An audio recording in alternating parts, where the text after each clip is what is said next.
met him several years ago, actually. He beat me in a match in the Kremlin Cup, and I was very, very impressed. Now Oscar Dominguez to open this match, and a big match for both these guys, putting in a lot of time and both playing very well here in Fulda so far.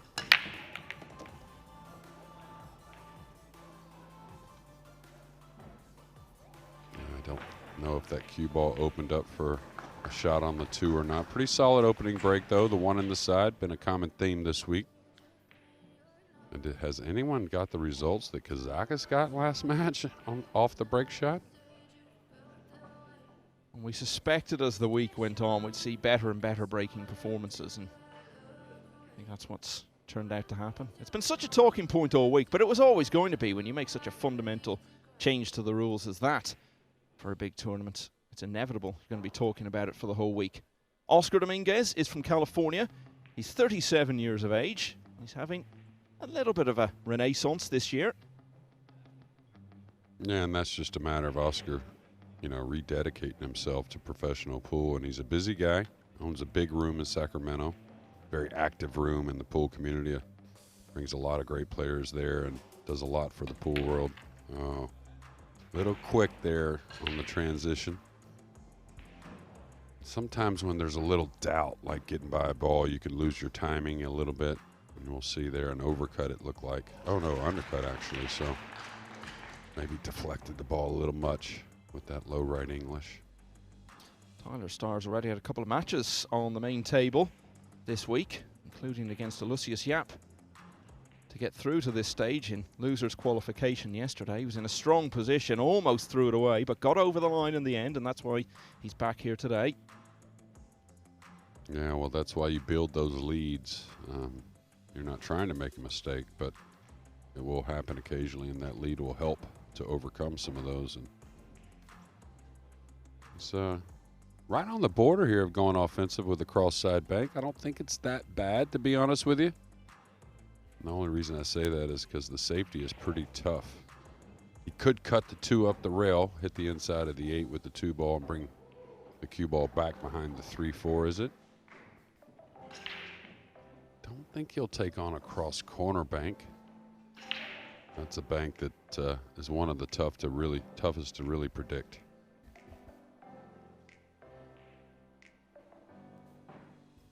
It actually looks like that's what he's doing, trying to play a little backdoor safety as well.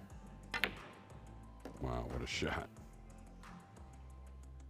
And what a treat we had earlier, Jeremy, as we commentated on Joshua Filler's 9-8 win over Eklund Kachi. I spoke to Josh just a little while ago, and I said to him, best match ever. And he said, oh, maybe for you guys. For me, it was absolute torture.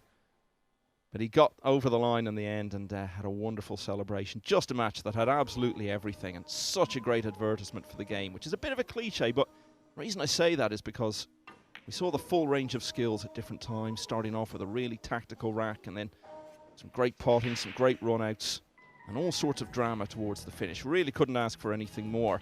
And that's the only hill finish we've had so far today, until now, because Mohamed Soufi has just won the 16th rack to go 8-all with the British veteran Darren Appleton. And I think this rule change would suit Darren as well, a fighter, you know, a little bulldog, you might say. And I'll tell you, you know, sports ultimately is about drama. You know, hopefully the drama is just in the playing side of things, of course, but that's kind of what makes it exciting, just to see all the ups and downs and lefts and rights and changes. You know, how many, well, we only had 3 or 4 lead changes, but we had 3 or 4 ties in that match between Filler and Kachi, and just an incredible match to start this final 64. We even had a little sprinkling of controversy in that last rack, actually, when Filler wanted template removed, and Desi Boshalova, the referee, said it couldn't be moved, but it all remained good-humoured, and I think Filler needed to keep it that way and not let it get to him. Okay, smart shot there, taking a little distance. Could have either really tried to stun the ball out, or maybe a little top English with a lot of speed to the side rail, top rail, and back down. And again, just rely on your talent. That's and technique.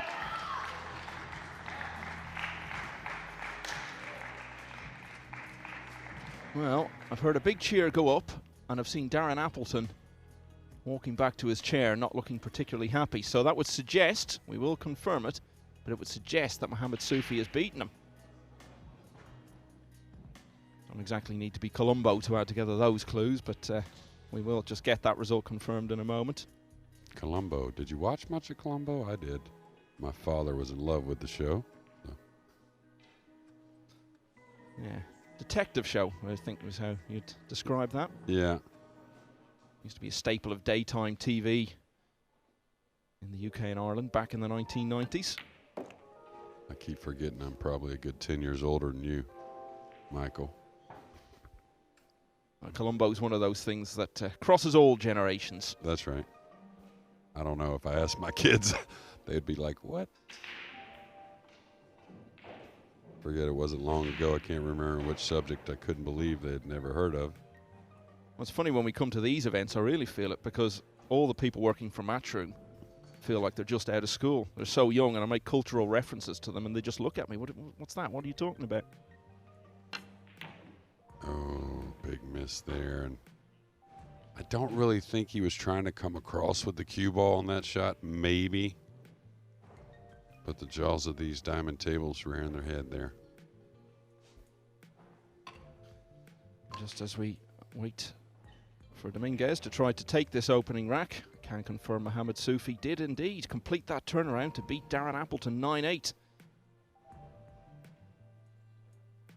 So German winners to both of the Hill finishes we've seen so far today. No doubt there'll be more. Got a little bit of a thick hit on the 8. Didn't get as much cue ball movement as he wanted. Should still be okay here, but a little bit of a tester to open. That 8 ball was one of those shots, Jeremy, that is so much harder than it would look to someone who's never played the game. Yeah, as far as like cue ball control, coming out of the pocket is touchy.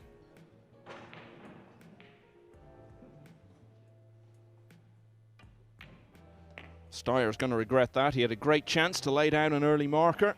Disappointing miss for him. And Oscar Dominguez took full advantage. He leads 1-0. Shane Van Boning 3-2 down now against Sebastian Stab.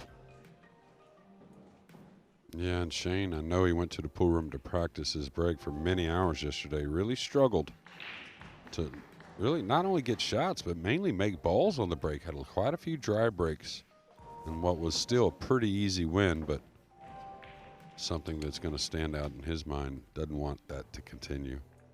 Danielle Corriere is on the hill at 8-6 against Jan van Lierop.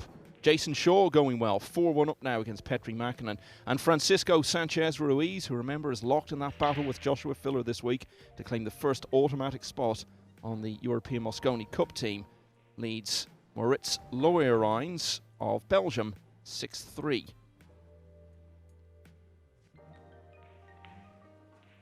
5-all now in that match between Niels Fine and Dimitri Jungo.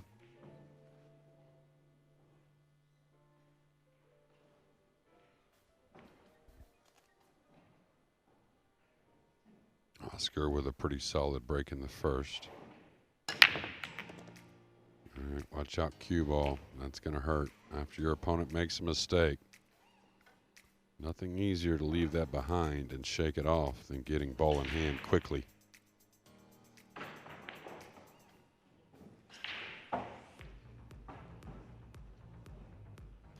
All was not quiet on New Year's Day in the Styer family in 1995, because that was the day Tyler was born, so he's now 27 years of age. Already got 3 Mosconi Cups behind him.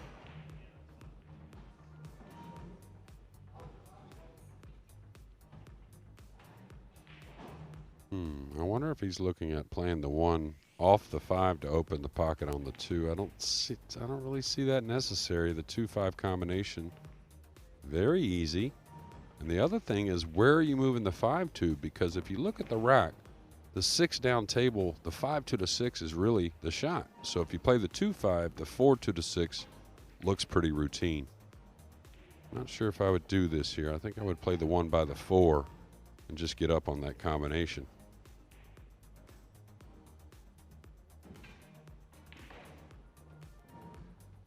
Still shouldn't be too much of a problem. He's not going to move the 5 very far. Most of the time, when we talk about percentage pool, it's a long-term thing. You may not see something, you know, as a mental mistake show up for a while, and not saying that was.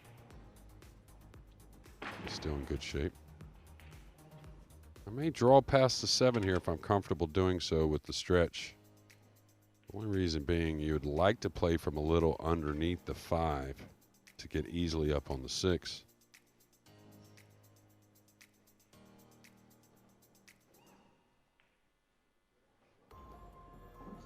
Yeah, that's where I would like to be, right there. Or somewhat above the 7. Now, yesterday I had a little mistake with a light draw stroke. I don't think I'll have a problem here.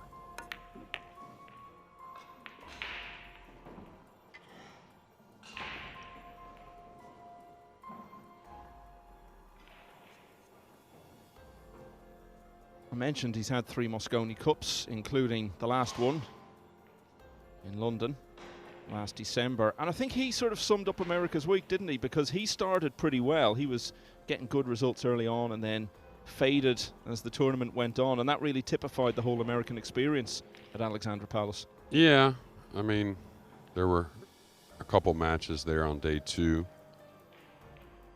And a couple scenarios, you know, that could have went better and really put us in a driver's seat.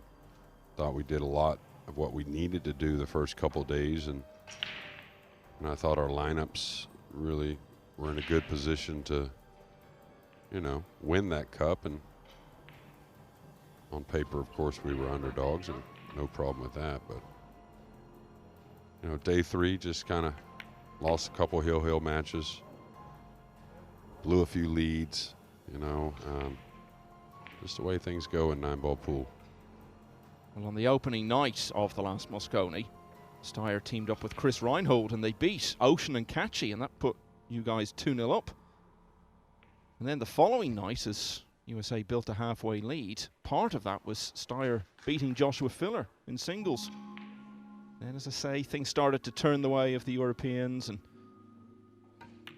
they had that clean sweep on the Thursday night. Styer played 2 doubles matches and lost them both.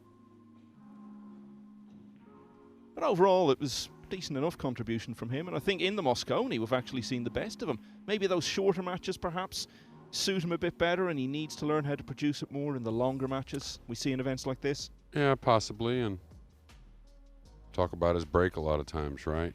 The break, he breaks the ball so well that sometimes, you know, he can maybe overcome nerves more than others just with starting shots.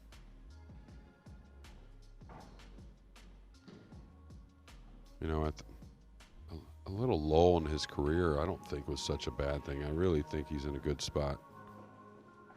I think you're going to see this young man move forward and rise up the rankings.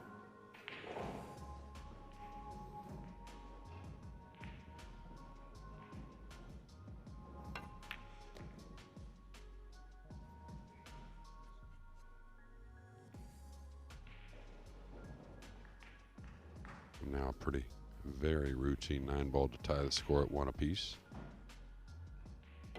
Passed up his chance to win the opening rack. Different story in that one though, so it's 1 apiece. Now let's look at some scores. Shane Van Boning, just to remind you, 3-2 down against Sebastian Stab. No change on that one. 1-1 over on table 2. Mieszko Fortunski against Loho Sum. Daniel Corriere still on the hill, but now leading 8-7 over Jan van Lierop. We can have a look at table 2. It's a rematch of the World Pool Masters semi-final that Low won by 7 racks to 5. I wouldn't mind betting that was just about the biggest disappointment of Fortunski's career so far, because he would have gone into that thinking, no disrespect to his opponent, but it wasn't like he was playing one of the very biggest names, with a chance to get through to the final of one of the most established events in pool. Yeah, but also he'll learn from it. You get to any semifinal, I don't care who your opponent is, you can't overlook them. Can't look ahead at all. 1-1 then as Styer gets us off and running in rack 3.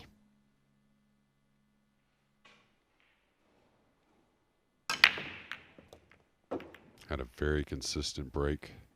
Oh, almost the 9 in the side. And I'll tell you, this 2 is pretty thin. We may see him go after the 9 right here.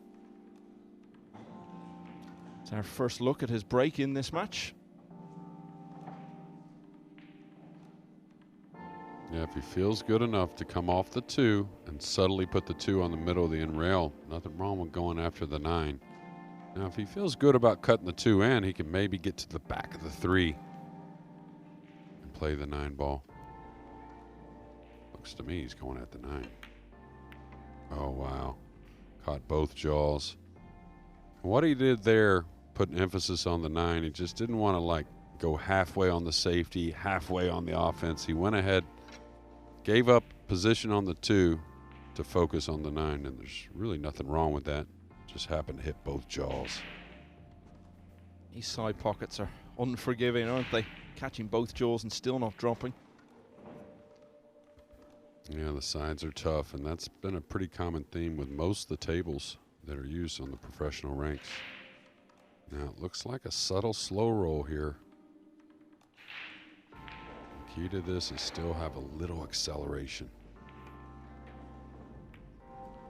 Okay, slid that one in. Caught it a little thin, so he's going to get a little thin on the 3.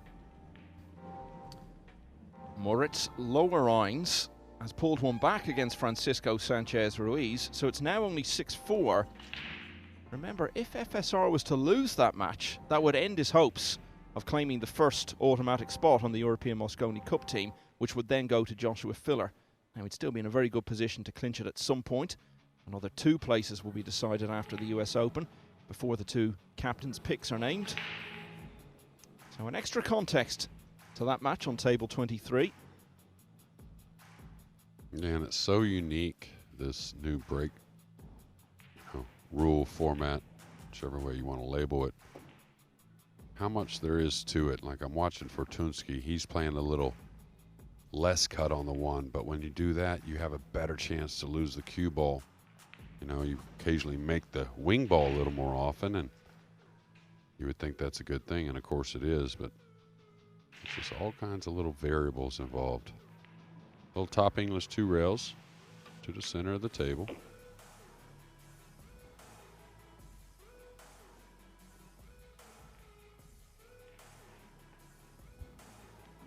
It is the middle of August, Jeremy, so it's around this time we're always starting to see everything in a Mosconi Cup context in the pool world. I was talking about the European situation. Now, from the American point of view, we know Shane Van Boening is so far ahead that he came in knowing he was guaranteed to claim the first spot on the American team. But these 2 guys here, Dominguez and Styer, they've got to be in the mix. One good run at one of these events could clinch them an automatic spot. So this match is really important. Whoever loses it goes out early on. Still relatively early stage, you would say, the last 64. Whoever wins it has a chance to go on that run, which might be enough to secure that place in Las Vegas. So, a huge side story for this match as well. Yeah, and it needs to slow down a little bit, so he's going to get a little thin on the 7, a little bit from nowhere. Good thing for him, I think the 8 plays in the side if he's not comfortable slow rolling the 7. And as we talked about earlier, Michael, which, you know, facing off against what will be European players is also a good thing. And whoever wins this match goes on to play Filler in the next round. As it stands at the moment, I guess in that context, the American players are now moving on to try to claim one of those 2 spots which will be decided after the US Open. And Dominguez is actually effectively top of that list, because when you look at the standings at the moment, Van Boening, as I say, miles ahead of all the other Americans. But the next American on the list is Oscar Dominguez. He's put himself in a good position. There's a couple of them grouped up in there, but definitely Oscar is in that position, and he's been steady. I mean, even in some losses this year, he's played some really good matches, fought hard. And he's like many players in America, to be honest with you, that I talk to, and I tell them, if you put in the time, you're going to get results. I mean, of course, everyone, it seems like, wants that immediate gratification. Oh, kind of kind of stroked it quickly there a little bit. I don't know if, meaning not so much the stroke, but pulled the trigger a little quicker than I expected.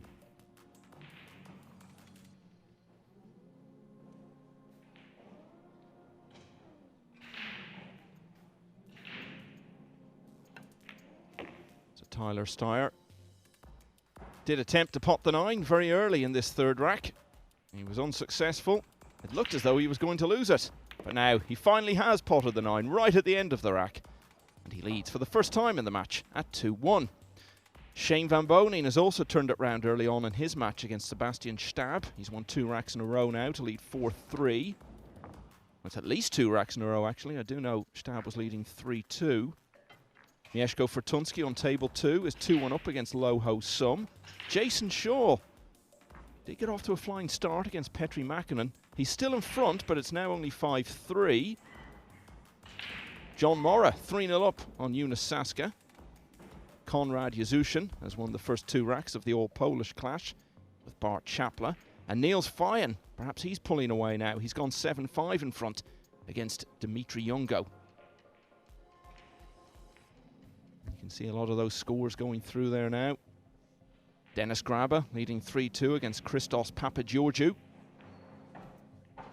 And a close one going on between 2 German players.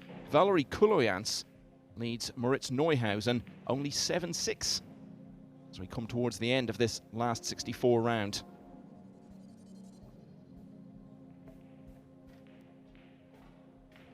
Yeah, lots of stories going on around these tournaments and as we move forward. And FSR, you know, I think he's probably knows the situation of this event and what could happen, but I think he's probably leaving that, you know, let's leave that in the bag for a little while. He just keeps winning matches. It's going to be hard for him not to make that European team. And not, you know, just the year he's had. It's been so incredible. Seems like tournament after tournament as well.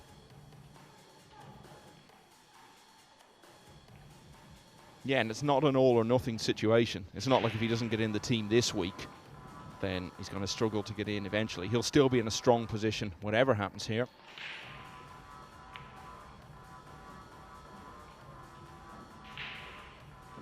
And I think what you're seeing, the better players, you know, the top guys, what they're starting to recognize about this break format is some of these slight underdogs, even a little more than slight underdogs, they're going to get time at the table during most matches.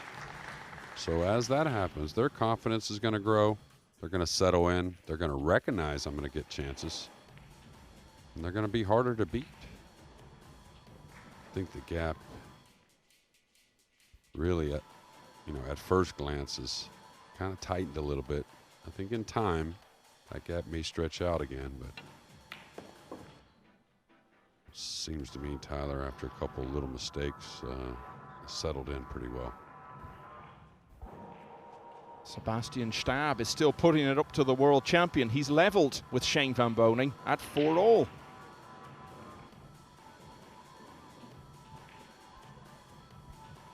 Now Tyler, a little off angle here, and with his technique, he should be able to pocket the 4, even with that angle, and hold the cue ball off the rail. I like that, a little light draw, nip draw stroke, rather than forcing the ball to the rail. Needs a hair of an angle on the 5, not much.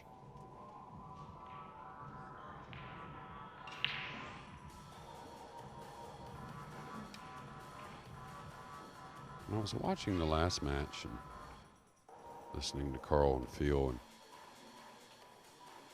I think Carl was mainly, but I think he made a good point that sometimes without the shot clock, the players can almost get into their own heads. Oh, without a doubt, and we've seen that in action a number of times this week. I think there are some players who could do themselves a favor by getting it into their head that there is a shot clock and play to it in their own mind. Interesting play there, going past the 8. I would have been a little worried about getting on the rail, but he's okay. He's bumped the 8 a little closer, a little more funny position. So good thing the 9's not tucked away somewhere on a side rail or in rail. Should just creep this around 2 rails about where the head string is. And just to take the cut on the 6.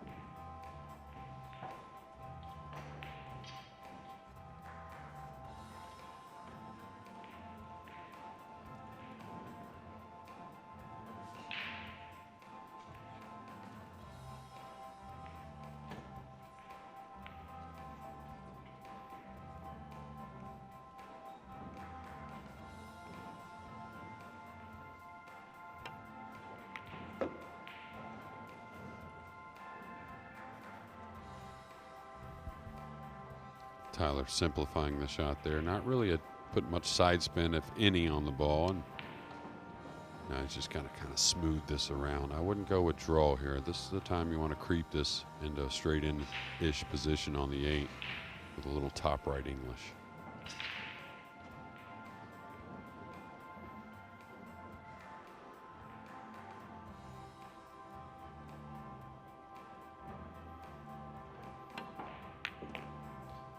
No one can ever fault his determination, his effort. You can just see he's putting every ounce into every single shot. But do you think maybe he wears himself out mentally at times? And we were talking earlier about how he's had some good results in the Mosconi and the shorter matches. Maybe doesn't quite see it out. Could that perhaps be the reason that by the time he gets to the end of a longer match like this, he's mentally drained himself a little? Yeah, I mean, at times that could, you know, kind of like a think long, think wrong kind of scenario. But, I mean, to an extent, I think Tyler's still finding his pace. He's a young player. And, I mean, it could happen, I guess. I never really was a fast player by any means. And I put a lot of effort into a lot of shots along with practice. So if you practice this way, you should train to where fatigue really shouldn't be too much of an issue. Now, if you just get down and bang balls and then expect during the match to be able to snap your fingers and exert a lot of energy, yeah, you're gonna get tired. Well, that's his best rack of the match so far as he runs out for a 3-1 lead. First time either player has been 2 ahead. Sebastian Stab is now 5-4 in front over Shane Van Boning. Here in the town of Fulda, is the world champion stay going to come to a premature end? We're about an hour away from Frankfurt, a town which was very much on the global sporting landscape the other night when Eintracht took on Real Madrid for the European Super Cup, unsuccessfully as it turned out. And a few hours away from the capital, Berlin. Niels Feijen now leads 7-6 over Dimitri Jungo. And Moritz Lohrreins has pulled another one back against Francisco Sanchez Ruiz. So the man from Spain only 1 clear now at 6-5. And not to take anything away from Francisco or David or any of the top pros, but I think there's some top pros that are going to, you know, have to get used to some of this break format as well. I mean, those are two, David especially, a very good tactical player, but he also does run a ton of racks and wins, it seems like. You know, when you're making the corner ball, they're so good at getting the one over the corner to get and produce shot after shot. FSR, obviously, a guy that puts a lot of racks together. And I think, you know, it can be a little disturbing, I guess, even to the top guys at times. I never saw David really that comfortable in a match the entire week. Same thing with a few other pros, to be honest with you. Yeah, very much a week to forget for David Al-Qaedi. Even as he was getting through matches, he was struggling. Now, it looks like he's got a shot on the 2. I would probably level out here myself and just come across the table 2 rails trying to get back to the center. It looks like he's thinking about digging on the ball.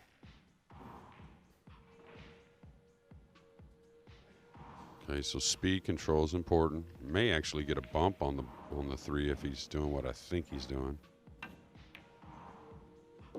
Okay, played it pretty nice and light.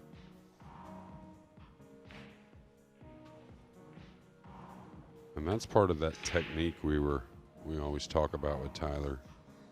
Certain shots that are, say, delicate and maybe out of the comfort zone for most players. Not saying they're totally comfortable for him, but his technique helps him with those.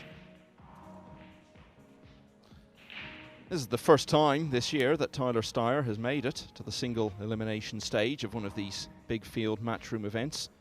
Didn't manage it at either the World Championship or the UK Open. It was harder, of course, at the UK Open because it was a smaller single elimination stage, and he got within a couple of rounds of it. He was then beaten 9-1 by Alexa Pace-Selch. So you would say, as it stands at the moment, his 7th place finish at the Turning Stone Classic in January, arguably his best performance of the year up to this point. Yeah, and, you know, we're going to see a few of those score lines, the 9-1 and so on, in the single elimination rounds, but we're not going to see near as many as we saw before.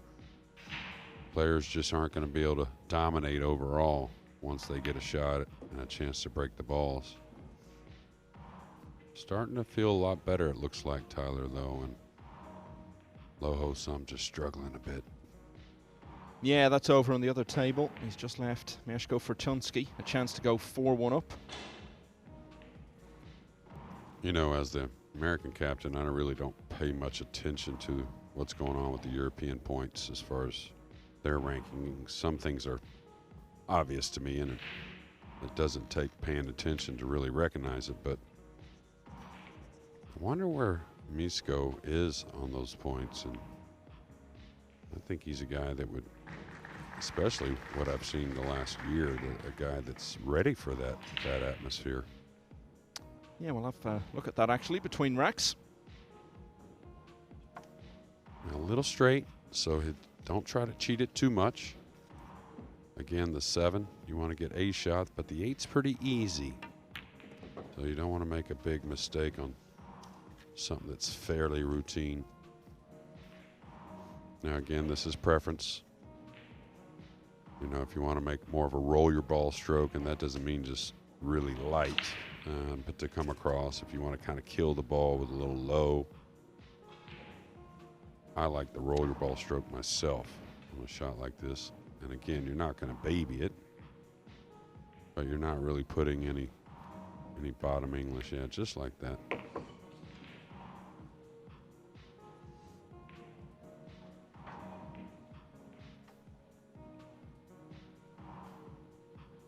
And that 8 in the side for Oscar has become very penal, Michael. Well, Dominguez won the opening rack. He's lost 4 in a row since. Tyler Styer really playing well here now. He leads 4-1. Now we'll return to that Mosconi situation we were talking about, but need to catch up with some scores. Moritz Neuhausen is now on the hill, having won the 15th rack to go 8-7 in front in the old German clash with Valerie Kuloyans. It's 5-all now between Shane Van Boning and Sebastian Stab. And Francisco Sanchez Ruiz has gone 2 clear again against Moritz Lower Rhines at 7-5. But we're going to have a look now at how this all fits in on table 1. Joshua Filler beating Eklund Kachi in one of the best matches you could ever hope to see earlier on today. And Alex Kazakis very comfortable against David O'Cady, who, as we say, has had a week to forget. Niels Fine on the hill now at 8-6 against Dimitri Jungo. All going well in the world of Tyler Styer here in Germany this afternoon. Let's see if he can build on it.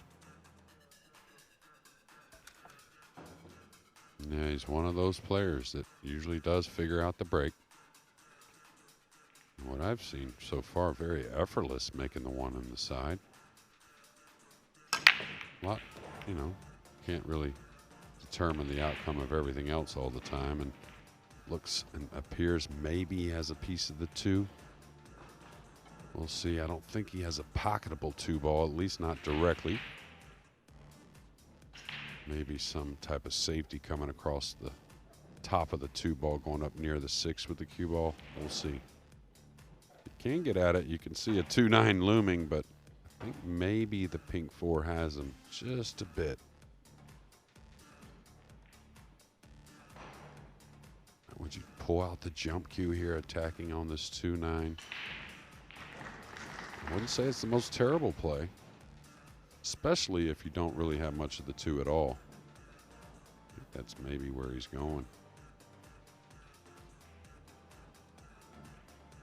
Now Tyler, of course, I always label Fedor Gorst as the best jumper in the world, and that's my opinion. But Tyler is definitely can hold his own in this regard as well.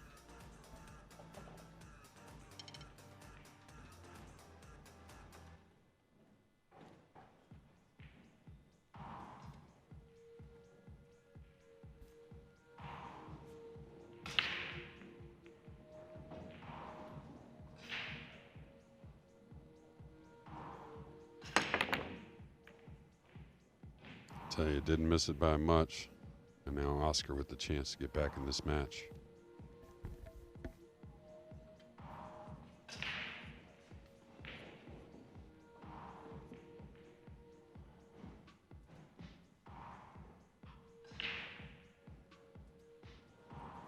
Dominguez comes from a pool background. His father, Ernesto, represented Mexico and once reached the last 16 of the US Open.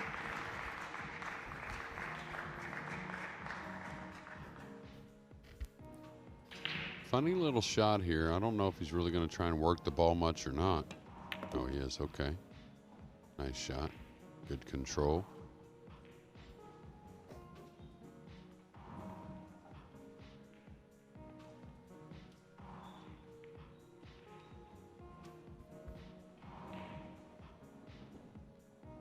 Oscar himself has been a Mosconi Cup player in the past. He was part of the 2009 team that won in Las Vegas.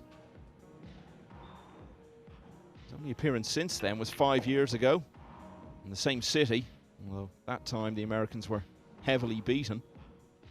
As we've said, he's in contention again, so his first 3 Mosconi appearances could be quite some years apart, a bit similar to David O'Cady on the European side.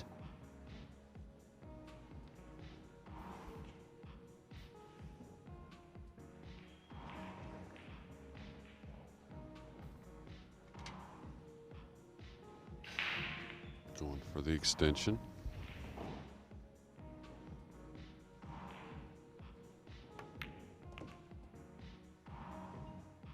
Okay, nice shot there, getting a little nice angle on the 5 to easily get across, or you don't want to go all the way across, but somewhat to the middle of the table. You don't want to be too thin on the 6.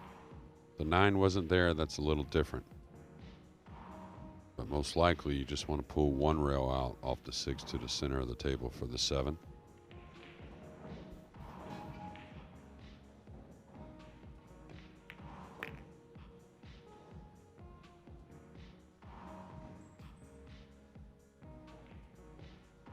He was someone who faded out of the picture for a while, but as we said, is playing quite well again now. So are you aware, Jeremy, of how your fellow American has done that? Has he been knuckling down more, rededicating himself to the game? What's the reason for his improvement in form this year?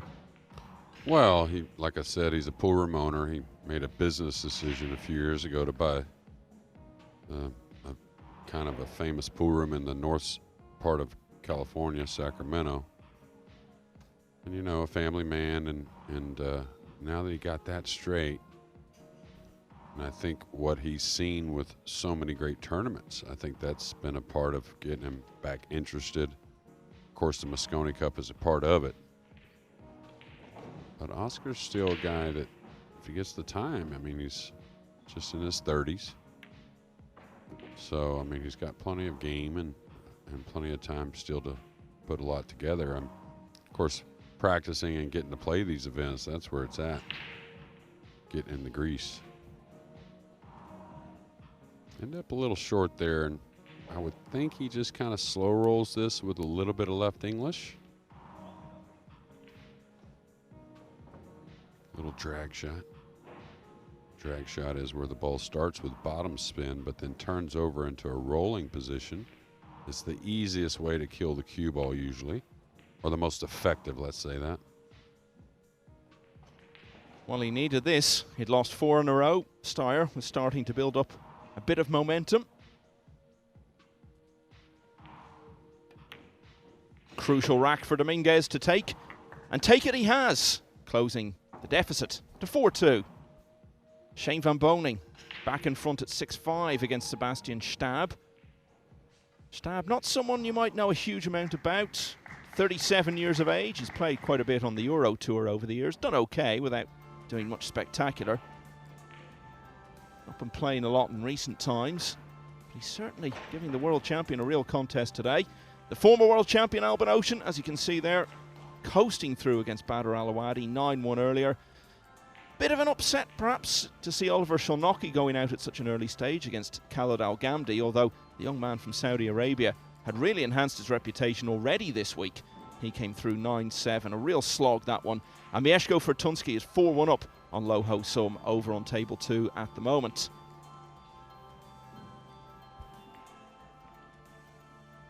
Jason Shaw now 7-4 in front against Petri Makinen. And Francisco Sanchez Ruiz is leading 7-5 against Moritz Lowerines.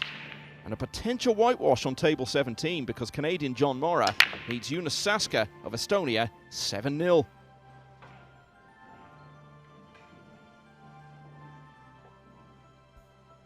Yeah, next to the 2-ball after the break, pocketing the one in the side, but really not the greatest offensive opportunity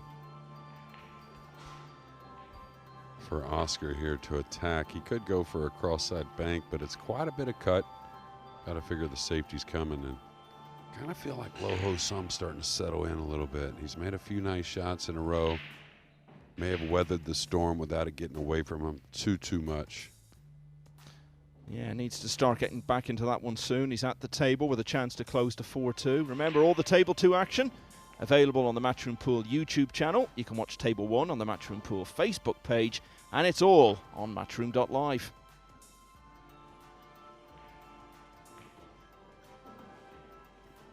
Yeah, I just love it.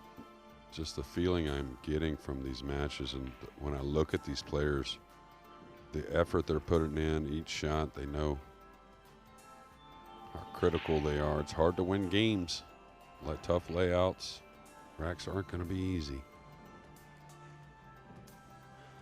Shane Van Boning didn't find it easy against Janiuski round about this time yesterday, I think it was, but finished strongly to get the job done in the end, and maybe he's going to repeat the trick today because he's now 2 clear at 7-5 against Sebastian Stab. 2 more racks required for him to face Wojciech Szewczyk in the last 32. Yeah, and I think even the top players are going to have to realize that's just how it's going to go. Not only are all the ones behind them getting better, and so many more coming, but you're just going to have those 5-4 matches midway through with this break rule. Just the opportunity at the table is going to allow that, unless you find a player just really, fumbling a lot. But so, they're all human. Of course, the better players have the experience and know the big moments, but they still have to get in there and get the execution and get it done. Has to put a lot of spin here. Yeah, that was pretty decent considering where it laid. Lo Ho Sum has now won that 6th rack over on table 2 to close to 4-2 behind against Mieszko Fortunski, the man he beat in the semi-finals of the World Masters back in May. Oh, of course, the man from Hong Kong had beaten Shane Van Boning earlier in the tournament, and that was just a few weeks after Van Boning's world title success. So that was a huge result. And really played a fine match in that World Pool Masters final. I mean, I thought it was one of his better matches, to be honest with you. Just a couple little things got away from him. Yeah, 9-6 he lost that final to Joshua Filler. Looks like Oscar pointed towards the pocket there. You don't have to call it 9-ball.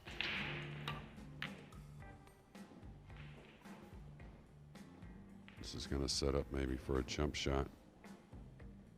Yeah, maybe even more than that. I think the 3's in the way.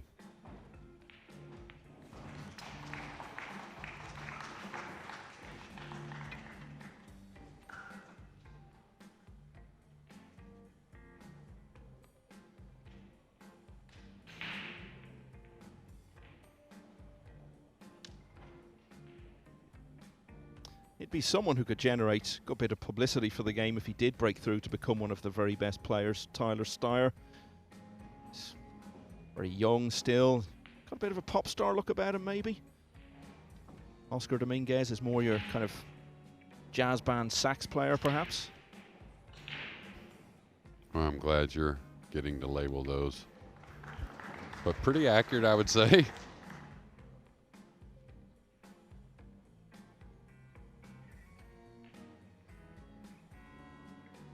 All right, he's got to watch the scratch in the upper corner. Okay, dodge that. The 6 is maybe going to be a problem, or he's going to fall perfect. It looks like he's maybe overrun this. It's going to be close. I think he's okay. Got to keep an eye on that SVB match. He's taken another one. He's on the hill now. It looks like he's finishing strongly again. 8-5 in front against Sebastian Stab. But what an effort from the German, who don't think has been playing very much in recent years. Yeah, another credit to the break. It's going to bring more players out. They know they're going to get shots. Here's what's going on over on 2. Low Ho Sum having crucially taken that 6th rack to avoid falling even further behind. And you were asking about Fortunsky and his Mosconi Cup situation. Well, he's going to need a big week somewhere, because as it stands at the moment, he's 23rd on the European list, so nowhere near the automatic places. And of course, if you've not played Mosconi before, it's very, very hard to get a captain's pick. Well, who am I telling? One of the captains himself sitting here next to me. But Fortunsky very capable of a really big week, whether it be here or somewhere else, and that would just transform his whole situation. Yeah, last year he really started to make that transition, I think, and improve the mental side of his game. He had a chance in the U.S. Open. I can't remember. He lost a hill match. Was it the final 16, maybe? I was in the booth working a lot, so I'd already exited the tournament fairly early.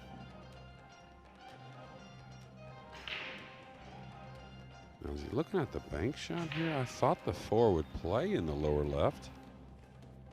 Maybe I'm wrong, but it looks like it to me. Yeah, Fortunsky did make last 16 of the US Open and the World Championship last year, and he ran Alban Ocean pretty close at the Worlds. Yeah, the 4 plays, it looks like. And he's going to play like a 2-way here, maybe. Nice shot.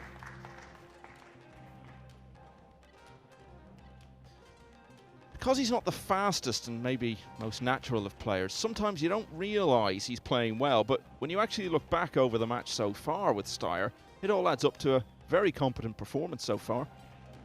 Yeah, he missed the 8-ball the first game. Long shot. Not a shot he usually misses. Missed a kiss shot on the 9, which didn't cost him the rack, but it's been pretty solid. And that's what I saw, was it yesterday?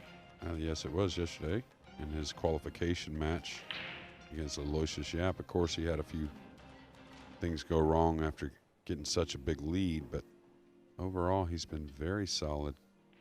And again, I love simple. Simple is where I think that gets the money, especially when you're so talented. Simple's perfect if you can do it well, and that's the key. Yeah, fairways and greens, right? All right, funny little shot. He's got to make a decision where he's going away from the 6 a little bit. So is he going to hit it easy? Caught a little thin to the hole, so he's going to get a little thinner on the 6. News of another winner. The very likeable Dutchman Niels Feyen has seen off Dimitri Jungo 9-7. He'll now play Denis Graba or Christos Papageorgiou, and the Greek player is leading 5-3 in that one at the moment.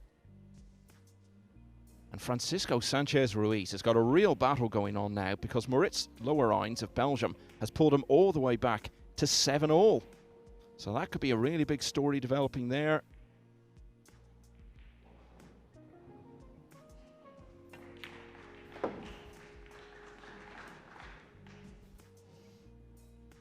Someone is going to be holding that on Sunday night. A spectacular looking trophy. Reminds me there was a tennis tournament back in the day, I don't think it's still going, which I think was actually run by what was then the EC, it's now known as the European Union. And the trophy was a golden tennis racket with that Stars logo around it. One of the most spectacular trophies you never see in any sport. And that one we saw there is one that all of these players would love to be lifting. Yeah, very sharp trophy. And again, that will be the inaugural European Open, which is not just a big title, but be the first to win it. And that's the thing. Whatever happens after that, no matter how many times somebody else wins it, if you're the first, you stay the first for all time. Okay. I don't know if he's just killing the ball or moving it over. That's what I was worried about. If you're moving it over, you have to hit it clean from that angle. So 2 8-balls so far, about the only mistakes for Tyler Styer.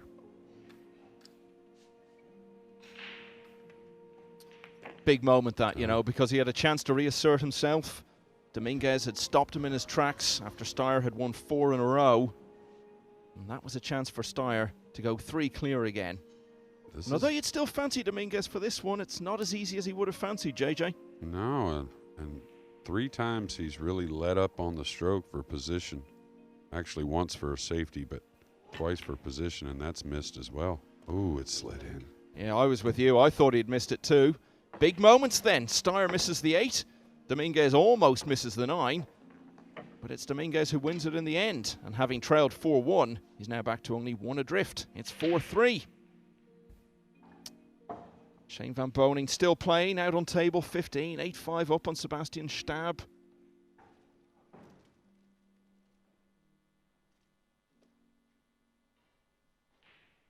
Jason Shaw, 7-5 in front against Petri Mäkinen. So Shaw, many people's fancy for this title. Still got work to do to stay in this. And just looking ahead to the last 32, which will be starting very shortly. We now know a lot of the matches coming up in it. I think one that really stands out is Max Lechner against Albin Ocean. The 2 Austrians going head-to-head. Alex Kazakis, who we saw win so comfortably against David O'Cady on the main table a little earlier this afternoon, is now going to play John Mora of Canada, who within the last few minutes has completed his 9-0 win over Jonas Saska.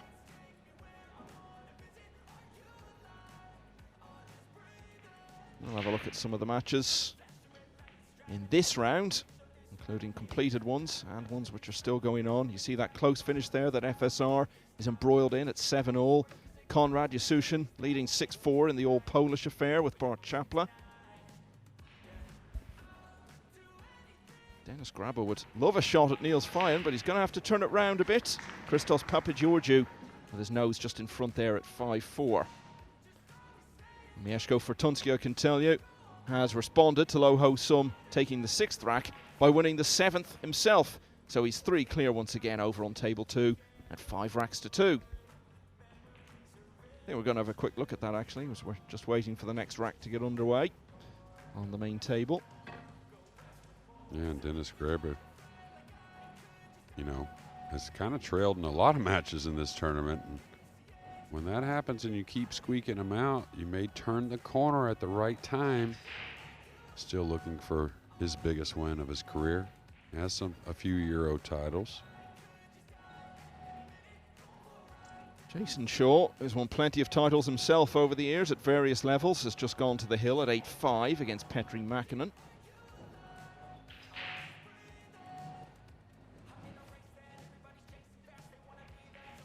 What do you think about Fortunski, Jeremy? We know about his potential, but to win a tournament like this, you're going to have to win decent length matches against probably 3 or 4 of the best players in the world along the way, unless you're extremely lucky with the draw. Is he ready to do something like that quite yet? Oh, I absolutely think so. I think he's gotten better physically, and the mental side is where he's really improved. He used to, you know, give away games after a mistake.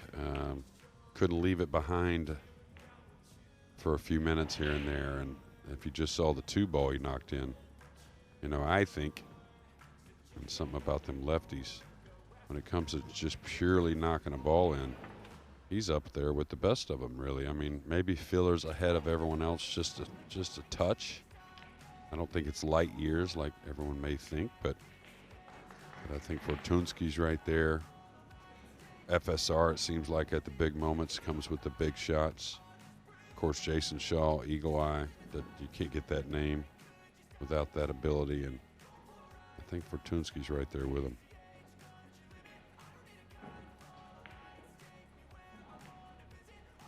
And, you know, I'd like to almost see all of his matches, and what has him at 23rd on those rankings you were talking about just doesn't seem logical, to keep it simple. There's probably, I guess, 3 or 4 Polish players ahead of him, but could you really say there are 3 or 4 Polish players ahead of him overall, realistically? I know Maciol is ahead of him. Shevchik is ahead of him. Zielinski is a long way ahead of him. He's actually 7th in the standings coming into this. Well, he had a big win this year, so that makes a huge difference and will catapult you ahead of your competitors. So Oscar Dominguez really on the comeback trail. Tyler Styer was starting to control things at 4-1. And he's done the one thing you can't do when you're in front at this game. Give chances away. Let the other guy have the chance to turn things around. Dominguez just a few balls away now, it seems, from leveling up.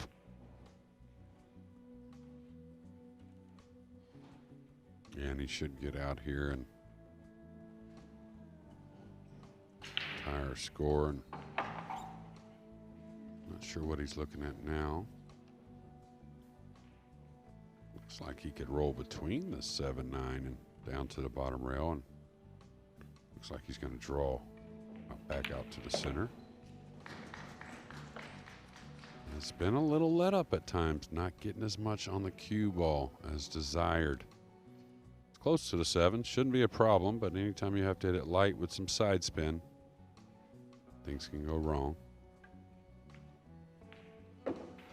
Should be okay there.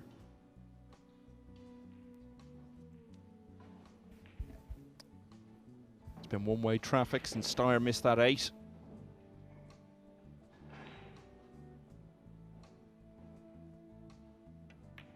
And about as good a rack as Dominguez has put together in this match. So he's level once more at 4 apiece. Shane Van Boning is through. He's beaten Sebastian Stab 9-5. And he will now play Wojciech Szewczyk for a place in the last 16.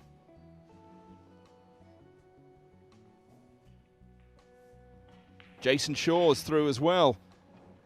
Another former US Open champion. He's beaten Petri Mäkinen 9-5. He'll play Daniel Corriere, who beat Jan van Lierop 9-7. Konrad Yasushин on the hill at 8-4 against Bart Chapla. Dennis Graba has levelled at 5-all with Christos Papageorgiou. So just 7 places left to be decided in the last 32.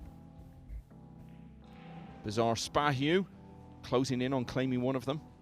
The Albanian leads 6-4 against Aydin Pikniak, so could go around further than his compatriot Eklund Kaci, who performed so well, albeit in defeat earlier today on table 1. And on table 1 at the moment, it's another close one. It's 4-all.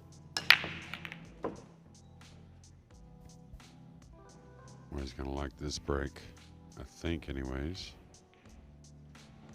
We're going to need a referee to come in, remove the rack.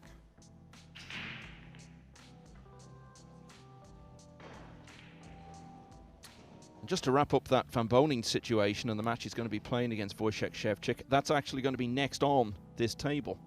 So, world champ swiftly back into action. You won't have time to go for one of those Italian meals with him that were such a feature of his world championship winning campaign back in April.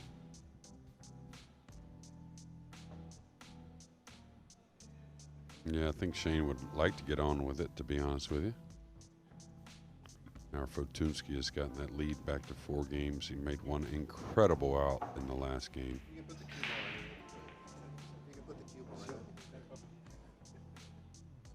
And looks to have a pretty decent shot. Nothing easy on this 2-ball for Fortunski, and that's on the Matchroom Pool YouTube channel. Big move from Francisco Sanchez Ruiz on table 23. He's won the 15th rack, so he's on the hill at last against Moritz Lower Rhines, but still work to do to shake him off. It's only 8-7.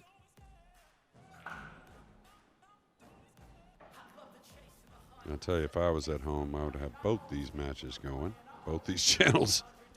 Be hard not to. Multi-screening. I think Yeah, that's what the young people call that. Yeah. Yeah, they do it with screens. We used to have to stack TVs back in the day. If you ever go to Graceland there in Memphis, pretty interesting to see his TV room, Elvis, for way back in the 70s.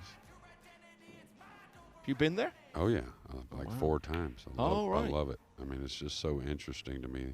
He's an interesting, incredible guy, I think. Yeah, he kind of modeled his TV room after the president's, trying to get all the different worldwide information going on. Had a billiards room in there as well. Didn't your last president spend most of his time watching TV up in his room? Wow.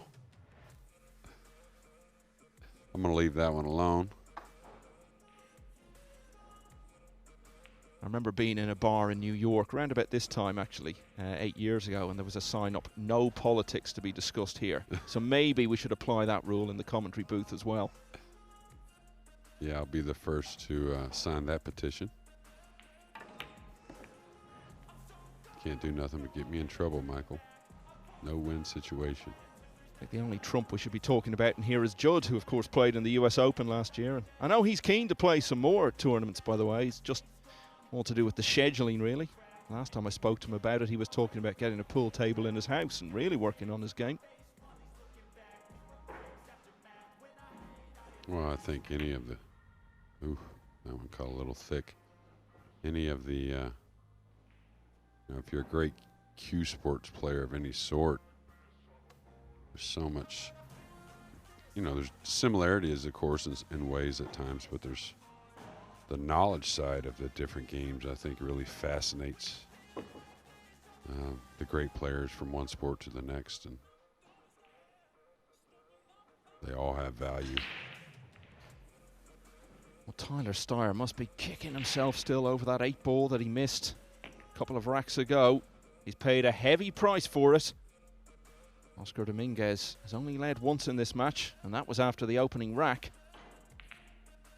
But with 4 in a row, he leads again. Dominguez 5, Styer 4. So still just a few places to be decided now in the next round. Mieszko Fortunski 6-2 in front against Low Ho Sum. He's a couple of balls away, though, on table 2 from making that 7-2, and it will be very hard to see him losing from there. Bezar Spahiu, now flying the Albanian flag alone, is 6-4 up on Aydin Pikniac, Bosnia and Herzegovina. Francisco Sanchez Ruiz, one of the form players of the year, on the hill at 8-7 against Moritz Lower Rhines of Belgium. And the only other match still going, Christos Papageorgiou leads Dennis Grabber 6-5. What about Van Boning's match then, coming up a little later, Jeremy, against Shevchik? That's a real test for him. Yeah, absolutely. And you know, all those players, that's a notch in their belt, right? They got to get motivated and hyped, or they are motivated and hyped to try and beat Shane. And it's amazing how he just keeps warding them off. And I'll tell you, I know Oscar ran some racks in his matches to the qualification, or through the qualification, rather. I can see why, getting pretty consistent with the 1 in the side. Now the 2's gotten to the end rail and he's blocked by the 8, so we're going to see Tyler Styer have to make a decision here.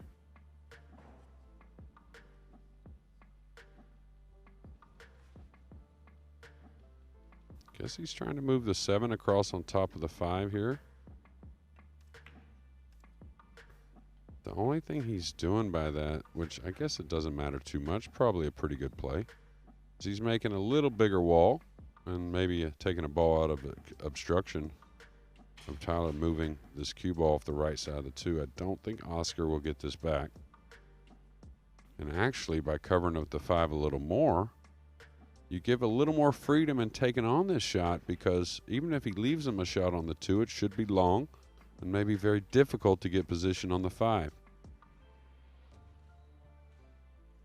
Have there been times in your career, Jeremy, where you've been a push-out situation where you've thought 100%, I'm not going to be giving this back here, and the other player has surprised you?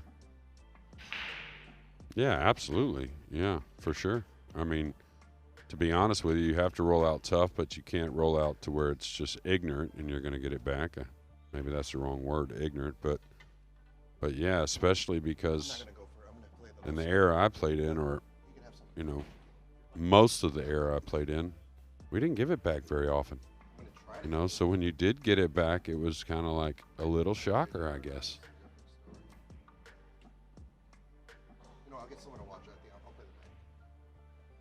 Okay, he's going to ask for the referee. He's going to go for the jump cue here, trying to cut the 2, I guess. Yeah, in these early stages, we don't have an assigned referee for every match. They're sort of floating between tables. It's actually really impressive to see how they work that, and they manage to control a number of tables at the same time. It's become quite a skill in itself. Yeah, and a credit to the players that, you know, this day and age, there's just really not many arguments. If the guys foul, they turn it over. If they touch the ball with their shirt, they concede it. It's good stuff, really. And of course, moving on, we'll have referees at every match. But a lot of etiquette in the sport these days. Now, let's see what kind of shot Tyler wants to make here. I would probably. This is where you try to get position as quick as possible. And what I mean by that is minimal movement on the cue ball as you can anytime you're in a kind of a tight position spot on the 5.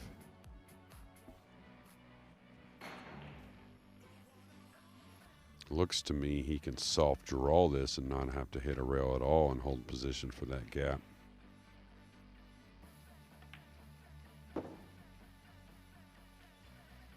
That looks pretty ideal.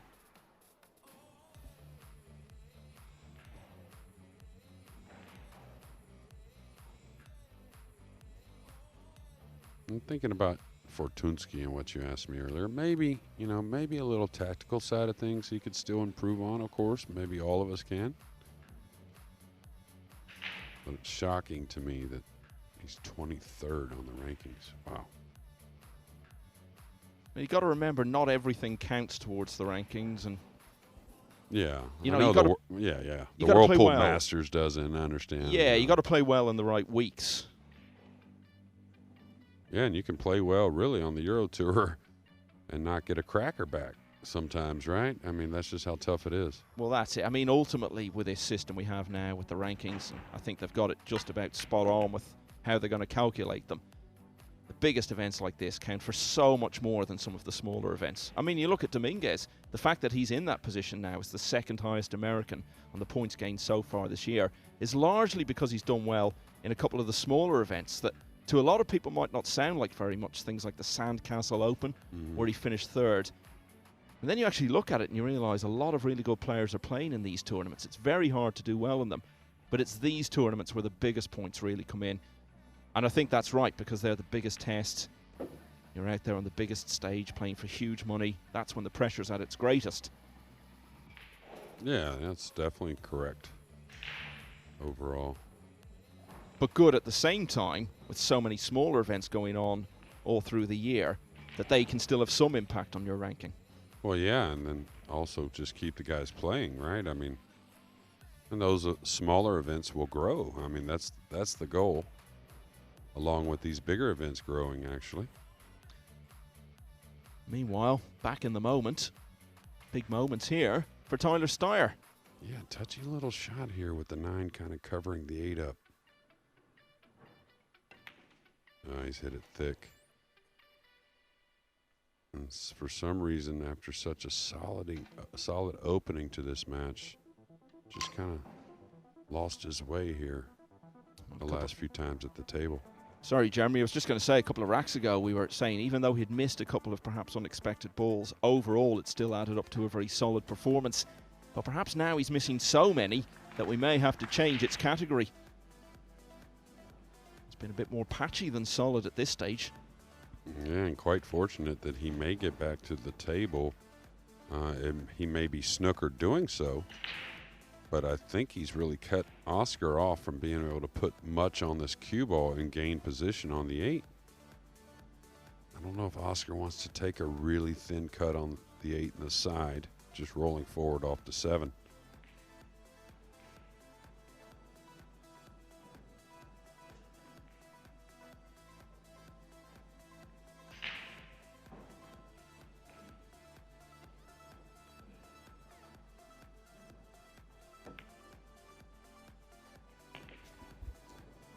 Yeah, this is definitely a tester if he goes offensive.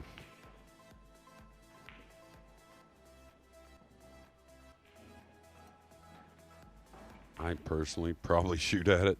I'm, believe it or not, a very aggressive player, but like most of the players out there, I mean, that's what makes them top players, is staying aggressive. But it's no cupcake, I'll tell you that. You could double bank this away, kind of slide the cue ball down here below the first diamond, trying to double bank the 8 to the top rail. That's a pretty smart shot. I don't know, he may have let this get away from him. The 8's still traveling. Didn't get the snooker, but left it very, very difficult, it seems. And funny, he kind of drew the ball to the end rail where I thought he may stun the ball one rail to the end rail, which I think would have held speed a little easier on the 8. You talk about a thin cut, Michael. It's thinner than Tyler himself. Yeah, and it's the type of cut, you know, you can look real bad with it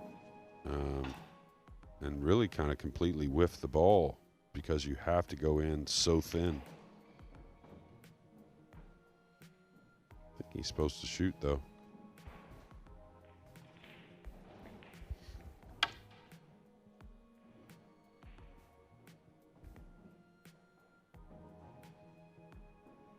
Well, we'll see what the young man's made of after a couple big mistakes to take a really commanding position on this match.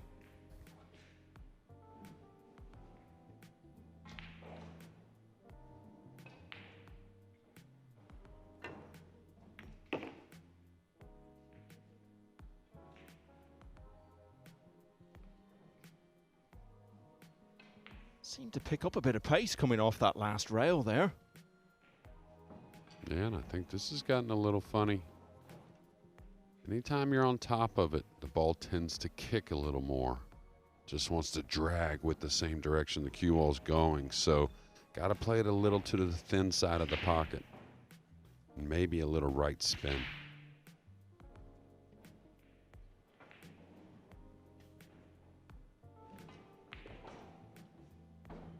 I don't know if I'd be drawing it, but ooh, it did catch that early point a little bit. Well, not necessarily the best shot of the match so far, but surely the most significant. Having lost all those racks in a row, 4 on the bounce, Styer really couldn't afford the luxury of passing up that opportunity. Did well to cut in the 8 and give himself a chance at the 9, but there was still work to do. There was still tension, and he's come through it to level at 5-all. Still no result from table 23. Francisco Sanchez-Ruiz leading 8-7 against Moritz Lauerreins. And we'll tell you how that one turns out just as soon as we know. And Bizarre Spahiu has become the second Albanian to get to the hill today. Remember, Eklund Kaci got within 1 shot of beating Joshua Filler earlier. Spahiu 8-4 in front against Aydin Pikniac of Bosnia and Herzegovina. Mieszko Fortunski 7-3 in front on table 2 against Loho Sum. And Christos Papageorgiou, in the only other match still going, now leads 7-6 over Dennis Graba.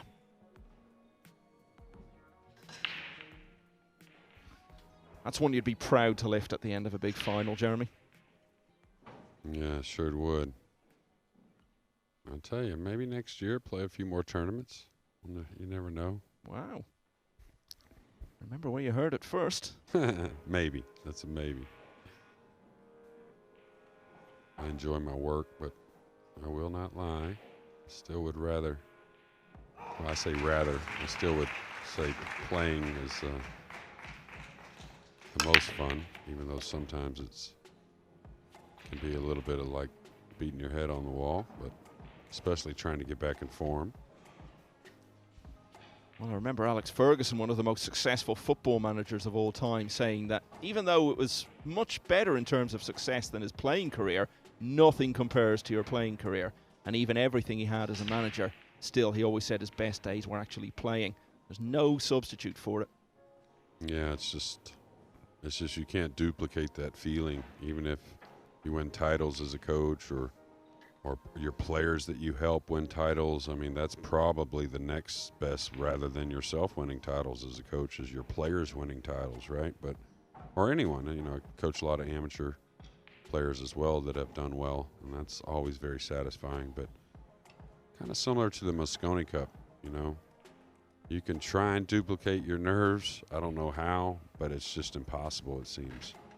I don't know why that is, but the Mosconi Cup is just an incredible beast. Now, how has this turned out for him? Well, he's got to elevate the cue. He's got to swerve the ball. He's going to try and go 2 rails off an edge of the 2 ball. Now, he wants to move the 2 a little bit out and try and come 2 rails, have the English really take, and have the cue balls come 2 rails towards the 7, I think. That roar we heard a few moments ago may well have been for Francisco Sanchez Ruiz. He's got the job done at 9-7 against Moritz Lowerines. Equally, it could have been for Bezar Spahiu, because he's won 9-4 against Aydin Pikniach. And the two of them will play each other in the last 32.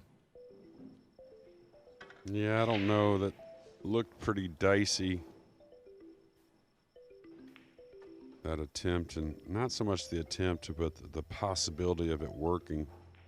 I think it was there, but the thing is, I know he wanted to move the 2 away from the pocket just in case he got the snooker, but doing both, I think, maybe didn't agree with the shot. Maybe a rollout, believe it or not, right there, even though the 2 is near the pocket. So now Oscar's gotten a bit thin here on this 3. You know, Oscar used to be really one of the best at rolling the ball lightly, even if he needs a little side spin also, but needs to kill the rock here.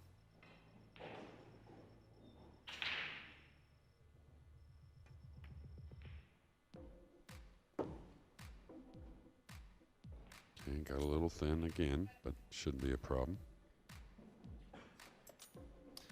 He's done well in events of this nature this year. Got to single elimination at the World Championship. Had given Joshua Filler actually a decent run for his money early on the winner's side before losing, and he almost made it through the first round of single elimination, only lost 11-10 to Naoki Oi. At the UK Open, he was 2 wins away from getting to the single elimination stage, which is very hard to do there. There were only 16 players in it. He was eventually defeated by Mark Bijsterbosch. And the speed control has really been the dilemma for Oscar this entire match. This is about the 5th time that it's been off by some piece, and now this has not only become a little bit of a missable ball, but you notice he's got to play a 6-7 combination on the next type of shot. You can hit just a touch thick, especially if you're worried about a light speed. I don't know if that's going to get across, but still should make this combination.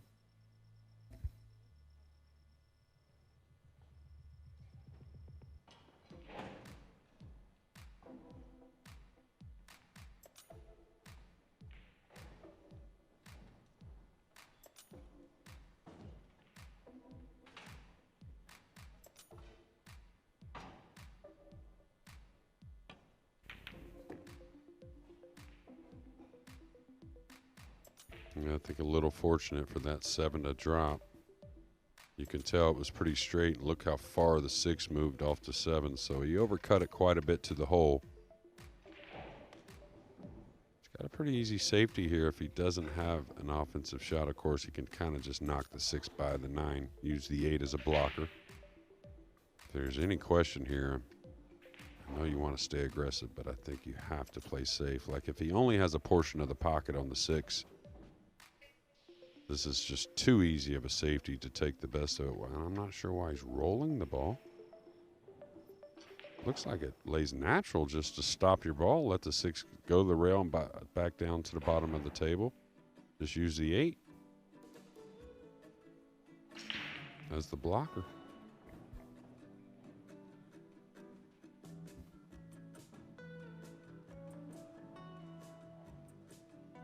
I guess he's trying to go up on the 9.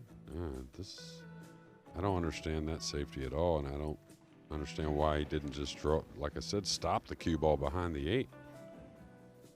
I think he's left a piece of this. If not, he's definitely left a pretty easy kick shot from behind the 6.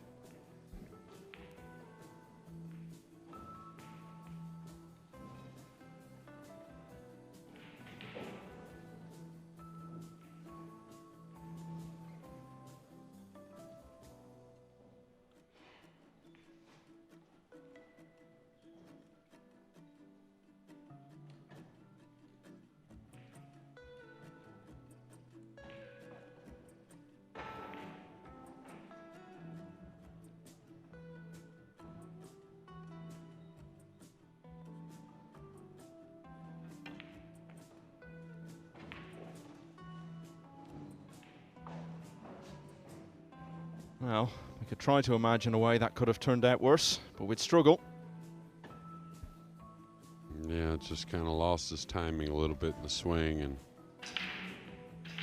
really had an opportunity there from an unforced error from Oscar on a missed safety. And I believe Tyler's already taken his timeout, so no timeout to go regroup. He's got to find it. He's got to find it quickly. Now this should just be a zigzag with a draw stroke here. 2 rails across to the middle of the table.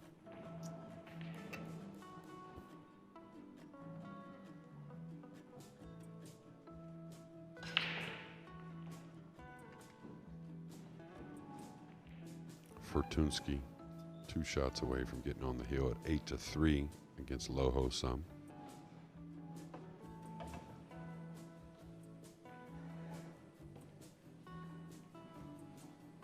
Yeah, he's looking to become the 6th Polish player into the last 32.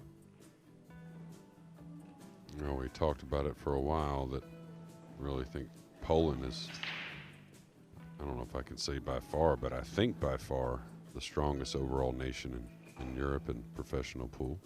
Well, they had 9 in the last 64. There were 2 all-Polish matches, so the most they could possibly have had going through was 7. Sebastian Bakowski was beaten 9-7 by Jose Alberto Delgado. But if Fortunski wins, that will be the only thing stopping them having that full 7. Meanwhile, back here, that was a key rack for Oscar Dominguez, as he tries to inch his way towards a place in the last 32. He leads again at 6-5. I've told you about Fortunski going 8-3 in front. As we see some of the table 1 action from earlier. Dramatic win for Joshua Filler. More comfortable for Alex Kazakis. So apart from tables 1 and 2, the only other match still going on in this round is Denis Graba against Christos Papageorgiou. That one is 7-all at the moment. They both need 2 more for the right to face Niels Fine in the next round. And the last 32 matches are already underway, some of them. Sanyan Pelovanovic 2-0 up on Nick Economopoulos. Mario He going even better, 3-0 in front against Roman Hibbler. And Jonas Suto Camino is taking the opening rack against Michael Schneider. Yeah, Fortunski with a golden break to end that match on table 2. Yeah, that's just ended at 9-3. So in a way, it's a bit of an anticlimax when that happens. If it was 8-all and you had a golden break, it would be high drama, wouldn't it? But when someone's on the hill, then straight away they win it, and the next shot sort of fizzles out a bit. But Fortunski overall will be very happy with that, and a small measure of revenge for that World Masters semi-final defeat. So there will be 6 Polish players. There'll also be 1 American going through from this match to join the others. Okay, he's going to get a shot at the 2, but the 8 has really stepped into his business a bit here, and I think it's going to keep him from being able to gain position on the 3. Say the others, of course, there's only one American through to the last 32, isn't there? SVB. Yeah, I mean, Skyler didn't have the tournament he wanted. That's a big American name that you expect in that final 64, and then really making a threat from there. Had a good UK Open. Yeah, well, until Van Boning lost, Woodward was the only one who had really given him much of a close run at the Copper Box in May. Yeah, and you know, Shane Wolford didn't qualify. Had some issues with his cues. Played 3 matches with 3 different cues after his cues didn't arrive. Had some travel issues. Shane had some travel issues as well. And look at this. This is how brutal the 8-ball is, you know, really disrupting this shot. He's going to try and tie up the 3-5. Didn't quite get there. And, you know, a little hats off to Oscar, because knowing Oscar, and of course, you know, he lives in California and I live in Texas. We're not around each other all the time. But I haven't really seen him comfortable this match at all. I think his speed control's been off at times, and he's questioned why. And he's missed a few safeties here and there, but he's fighting. Well, all these Americans are vying to be best of the rest, aren't they? I mean, there's an undisputed top dog on the American pool scene. They all want to be best of the rest, and they know with that in mind, this is a key match. And of course, big opportunity for them to win a match in single elimination stage. I'm surprised he passed this. Thought he could push the 2 behind those. Yeah, again, very light with the speed. The control of the speed. And the line wasn't its best either, so. Tell you what, he's put this in a very ugly position for Tyler, though. Just keeping you posted on Dennis Grabber, who's now on the hill against Christos Papageorgiou, leading 8-7. That the only match apart from this one still going in the last 64. Just thinking about Van Boning against Shevchik. That's the world 9-ball champion against the world 10-ball champion.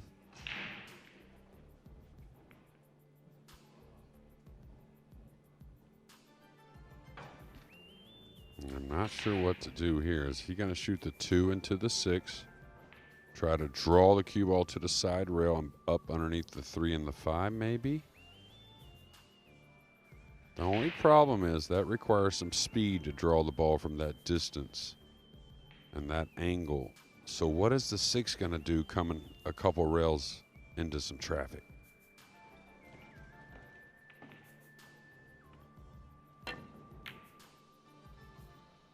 Well, for Tyler Styer, it doesn't require a ton of speed, and what a touch.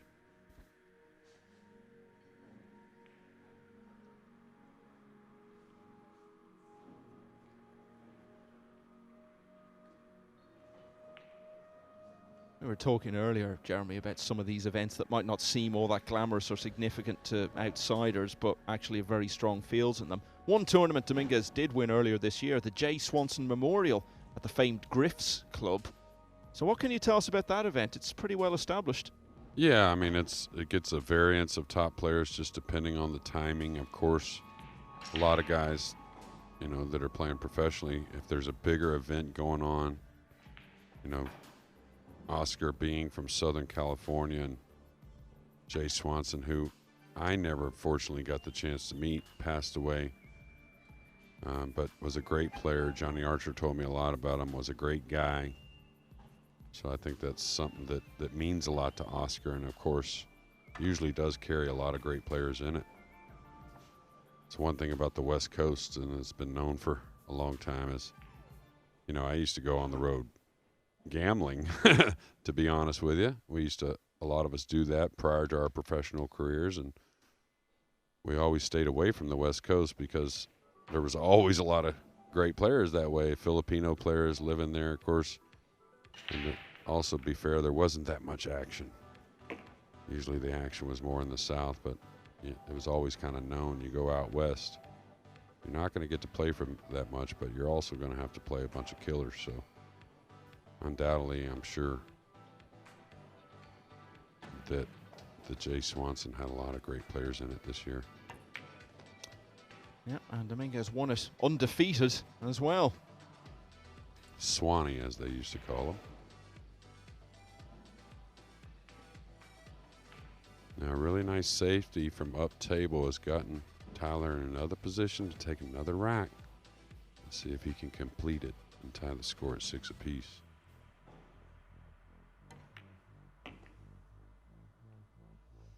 And Tyler's got occasionally a little issue of kind of decelling, and I wouldn't say decelling, that's the wrong way, but not really just fully swinging, just letting it go at times. And I think it got the best of him on a couple of those misses earlier.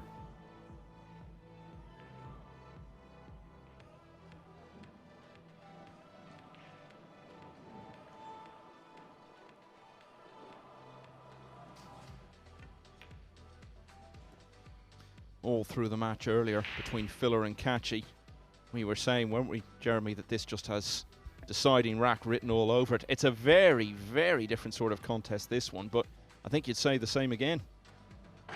Yeah, I agree, Michael.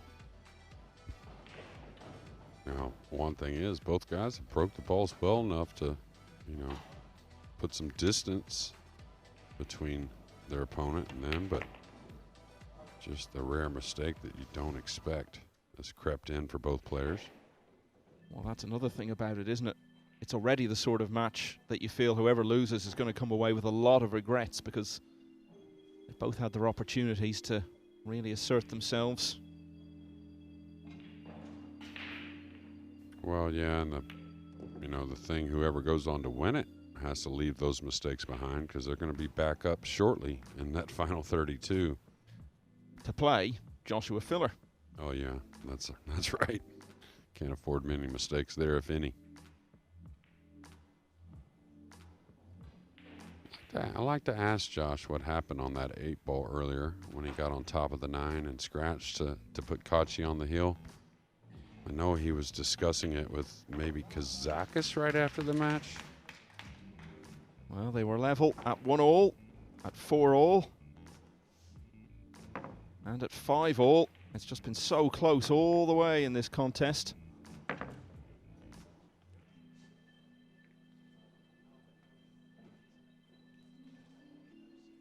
Dennis Grabber involved in a close one with Christos Papageorgiou.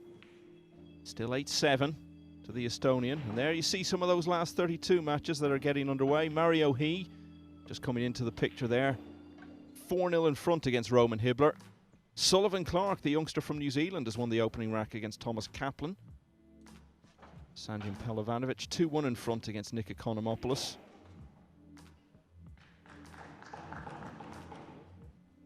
I think the big standout matches are Ocean against Lechner and Van Bonin against Shevchik at opposite ends of the draw, both starting shortly. A couple of those names will be among the prime contenders to win that brand new trophy.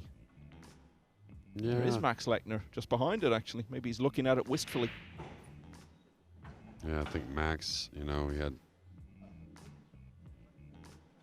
I think in America probably had some of his biggest wins in his professional career, but that's been a little time, since those wins. So he's looking for a rebound back into the winner's circle. But you talk about those matches, though, and I look at some other matches going on of some young players that maybe haven't been in that position before.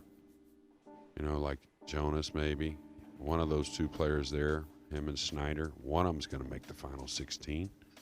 Snyder, who's really played a great tournament so far, obviously has broken run a lot of racks. He's built some big leads, and be interesting to see if one of those players that we haven't talked about from day one makes a run into the semis or maybe even the finals. So as I've said, they're level again for the 4th time in the match. Styer has handed Dominguez a decent opportunity here. Yeah, and maybe another one of those matches you don't want to miss. They're in the lag, Lechner and Ocean. on the Matchroom Pool YouTube channel. Just about to get underway. Looks like Ocean has won the lag and will break first. Looked like Tyler caught that one a little too thin. That's why you see maybe the rack didn't open quite as much.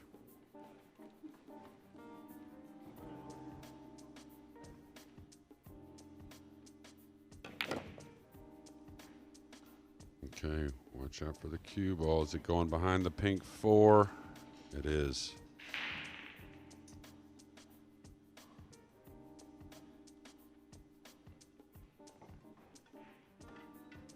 One thing about Lechner that confuses me at times is he never really looks that comfortable to me.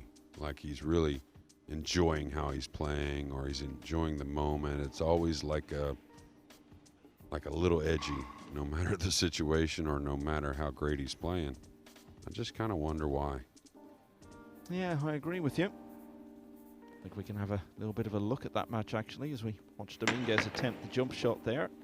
Ooh, that looks to have turned out well. Can he get through to pop the 3? I think in the corner, maybe not the side, but maybe the side. Regardless, he's going to love the outcome, even if he has to play safe on the 3. A nice jump shot there. So Lechner at the table, over on table 2. Remember, it's up to race to 10 now in that round. That's in the last 32. It's not quite filler versus filler from yesterday, but these two are great pals, Ocean and Lechner. If you're at a tournament and you're looking for one of them, generally look for the other one because you'll most of the time find them together. Yeah, and look at the traffic on that left side rail for table 2. Something you would never see prior to this new brake change. Oh, he's hit that thick. That's not going to go. Yeah, I think he's left a gap between the 6-8 to get at that 3 ball. And even when Dominguez was left that one, you weren't looking at it and thinking, oh, he's going to run out from here, because it hasn't evolved into that sort of match, really. It's just a slog, ball for ball, and one of them's going to fall over the line in the end. Yeah, the missed 8 ball on the side early in the match got Tyler going for 3 or 4 racks, and he looked super solid. Then a missed ball by Tyler kind of got Oscar going for 3 or 4 racks where he looked really good. But the other games have been, sloppy's not the right word, it just hasn't been very fluid, right? Nothing like the other racks they played. It's one of those where you feel if they could both go out for 10 minutes, have a bit of a knock on the practice table, just get a bit of rhythm going again, they could come back and it would be a totally different match. But they've both become a bit bogged down for now. And if it does go closer to 7-all, 8-all, I think it's going to get even slower in terms of the pace of play and the time Styer takes over his shots. But that actually can add to the tension when you get down to those final racks. Yeah. You know, that flow you're talking about, right? That means so much because you stay feeling good. Actually, the timing in your swing stays better. And usually if you're executing, you can overcome a bit of a bad decision, even a bit more of a bad decision. If you feel good over the ball, it's almost like a quarterback throwing in double coverage. You know, when they know what they're doing, they're feeling good about it. You know, is that really the wrong thing to do?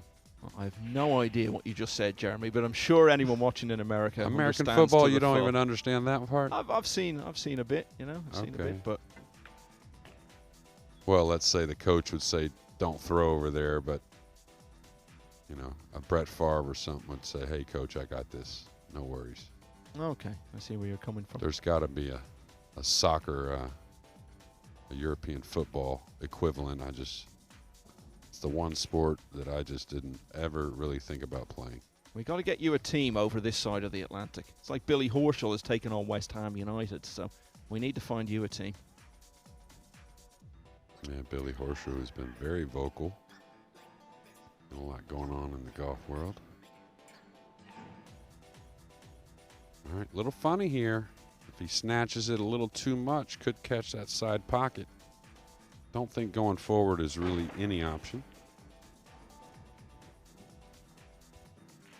So here you add more speed to create a little bounce effect to get past the side, and then the draw takes like that. That way the draw doesn't take immediately and you pull it right back in that middle side pocket.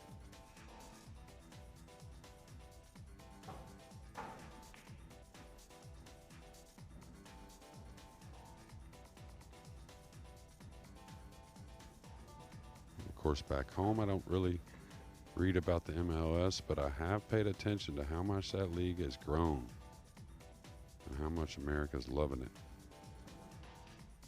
I think Leeds United needs to be your team. They've got an American manager.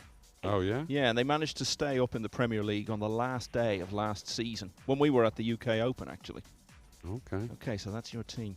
Well, can I at least think about it, Michael? I know a few of the players from years past, but I couldn't tell you much about them these days. I know Beckham, he played for LA for a little while. Oh my gosh. That is just not inexcusable, really. Oh, that's the sort of thing that leaves you slapping yourself in the head all evening if you end up losing the match. And it's been the 8-ball for these guys several times, and I'm not sure why. Just wondering with Styer. Again, it goes back to what I was saying earlier, because he was playing well earlier in the match, but you just wonder if he's so mentally exhausted by the end of it, because he pours every last drop into every shot to get into that position, that's why the concentration wavers, maybe just very slightly. And that's all it takes to start missing balls. And he's missed so many as this match has gone on. Yeah. I mean, that's a hard one for me to label it that way. I mean, of course, second guessing yourself maybe when you're going through those processes doesn't help. But I don't know. Oscar with a nice draw stroke. Should be just fine to take another lead at 7-6.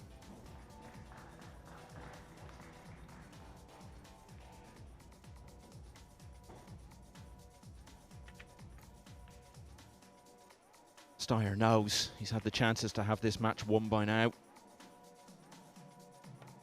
Another bad miss there on the 8, and Dominguez once more has extracted the maximum price. He leads 7-6. Let's look at some last 32 matches. Sanjin Pelovanovic is going really well. He's 4-1 up against Nick Economopoulos. If he wins that, he could play the world champion Shane Van Boning in the last 16. Jose Alberto Delgado, 3-1 in front against Mark Bijsterbosch. Mario He could be first player through to tomorrow's action. 5-1 up now against Roman Hibler. And speaking of He, his two compatriots, Max Lechner and Alban Ocean, have now completed their first rack, and it's gone the way of Lechner. Barry Hearn, the long-time head of Matchroom, who's basically responsible for the explosion in pool, at least getting it off and running in recent years, and all the wonderful staff at Matchroom have taken it on. Barry keeps telling me he's retired, but I keep seeing him at events, and I've just seen him at another one today. He's made his arrival here in Germany to come and see the European Open. Yes. He was... Sorry, Jeremy, go ahead. Go ahead, Mike. Well, I was just going to say he was the one who believed in 9-ball and bringing it over to Europe, and in particular the UK in the 1990s, and getting its growth up and running. And now that he has stepped back a bit from it, people like Emily Fraser at Matchroom have really taken it on, and it was all set in motion back in the 90s by Barry's belief that it could be a big sport all around the world. And you look at the makeup of this field, he's been proved absolutely right. Great to see him here. Yeah, I saw him a couple hours ago, and I know he's here to see the event. Probably has some things he has to take care of, and I think Barry, him really liking Earl, I think really had a lot to do with it. I think if you talk to Barry, just always, it's been a pleasure for him to be around Earl Strickland. I know that to some sounds crazy, but yeah, Barry's done wonders for many sports, and I think he still likes to go at some of the work myself, but... Oh yeah, that's what I'm saying. I mean, anytime I'm down in the Matchroom office, he's nearly always there telling people what's going on, so don't believe this talk of him having retired. But there are so many sports, this one, snooker, darts, are in a completely different situation today to what they would have been without Barry Hearn's influence. Yeah, boxing. I mean, he's had a big influence in boxing and now the entire global stage, really. I mean, it was, right, a lot of English boxers or European guys there for a while, but now has stepped it up even more. And I'll tell you one thing, looking at, you know, we saw the Kachi match in filler earlier, right? That was me and you did that match. That was our first match, and a great match it was. Wow, Ocean with a big mistake there in table 2, but you know, the differences in those matches are, of course, we didn't see a whole lot of mistakes. We did see a few apiece and some big ones by Kachi and Filler. You know, they are human, right? Filler made a huge mistake at 7-7, scratching on the 9, getting bad position on what looked like a very easy shot. But what I'm getting at, and the differences I see between these two players and those other two guys, Kachi and Filler, is Filler and Kachi seem to be enjoying it more. I mean, plain and simple. These guys really are sweating every bullet, it seems like, where Filler and Kachi, of course, are trying hard and maybe feel the pressure, but they're, you know, enduring it, right, and enjoying it. And I think that makes a huge difference. Yeah, I think you've hit the nail on the head there. That's exactly it. But who wouldn't enjoy being involved in a match like the one those two guys served up earlier? And just what you were saying about Ocean there, as we keep an eye on table 2, he's absolutely butchered a positional shot to try and get on the 5, and it wasn't a difficult one. 1-0 down, remember, against his good pal, Max Lechner. Now, he may have fluked the 5 anyways to make up for it. Is it going to reach the pocket? I don't think so. Yeah, not quite. So, Lechner might go 2-0 in front there. Remember, Ocean only lost 8 racks in his first 4 matches put together.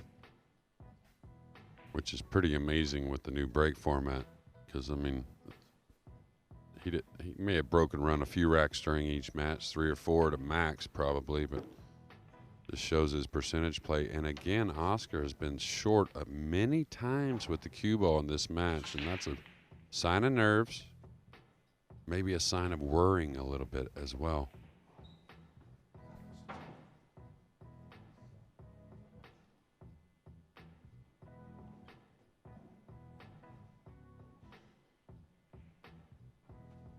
And we talk about it at the Moscone a lot. It's almost the last thing I say to each player before a match is go out and enjoy it.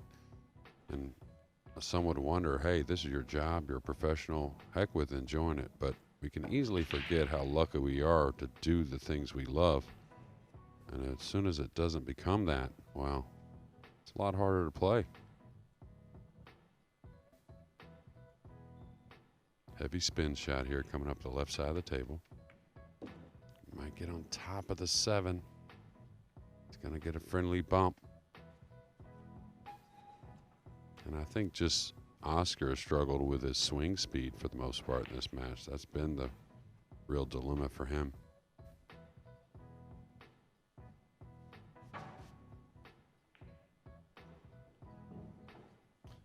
He's led this match a number of times. One thing he hasn't done yet is go too clear. It would be a wonderful time to do it. It would take him to the hill.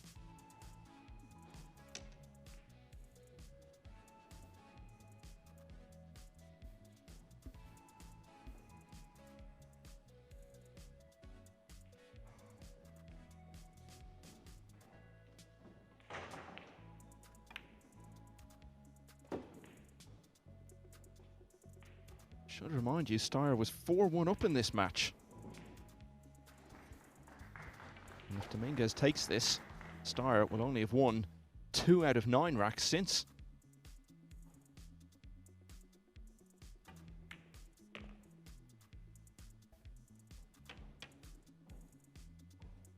Should be okay there. A little bit of a cut, but not a problem. And now it's going to open up a 2-game lead and on the hill.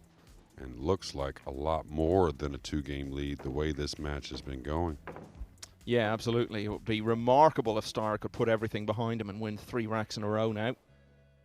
Someone else who's too clear is Max Lechner. He has now gone 2-0 up against Albin Ocean. They, of course, were partners for Austria in the World Cup of Pool this year, where Austria had a very disappointing campaign for the 2nd year in a row, actually, after all the success they've enjoyed in recent times in that tournament. So that's in the last 32.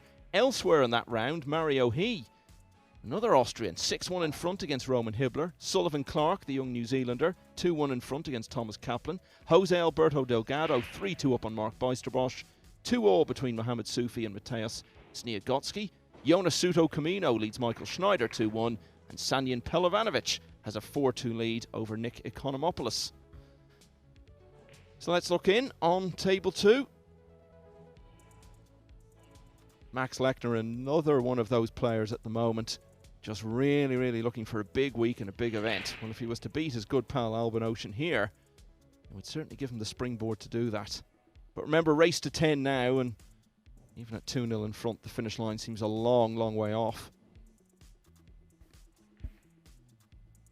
Yeah, and you expect a very high quality match from those two, and you know, as long as they can get comfortable against each other, right? I mean, could be a little something mental going on. And I talked to Mario at the beginning of the week, and he feels good about where his game's heading. Had a nice finish this past week at the Euro Tour, and this doesn't look good for Tyler Styer. It looks great for Oscar Dominguez, though, on the hill, and he's got a reasonable shot at the 2-ball. A little bit of a congested rack and a tough pink 4-ball, so we'll see where it goes from there, but can't say doesn't have a shot here on the hill. Well, if Styer loses, he's going to be absolutely inconsolable. He'd got himself into a good position. He must have been starting to feel he could have had a good week, because at times in this tournament he's actually played really well in spurts.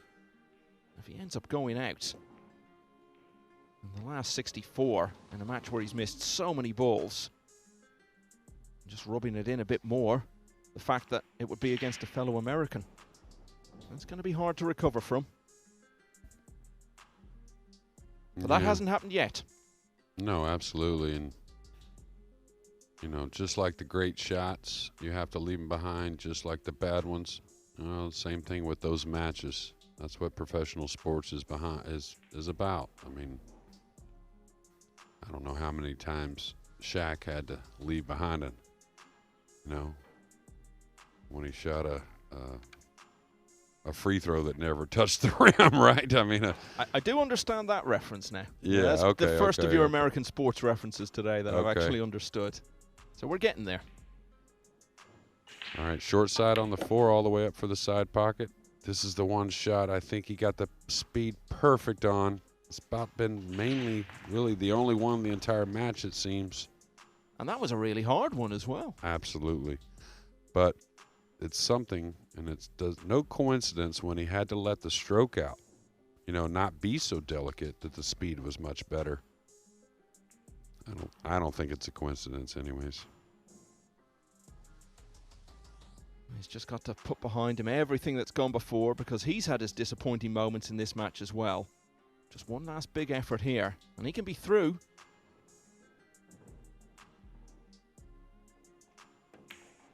Air ball is what I was trying to think of earlier about Shaq when he shot so many of those at the free throw line with millions watching.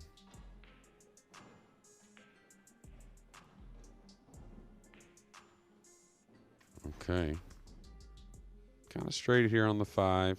I don't know if he wants to work above the 6 or not. He may just cheat the pocket here.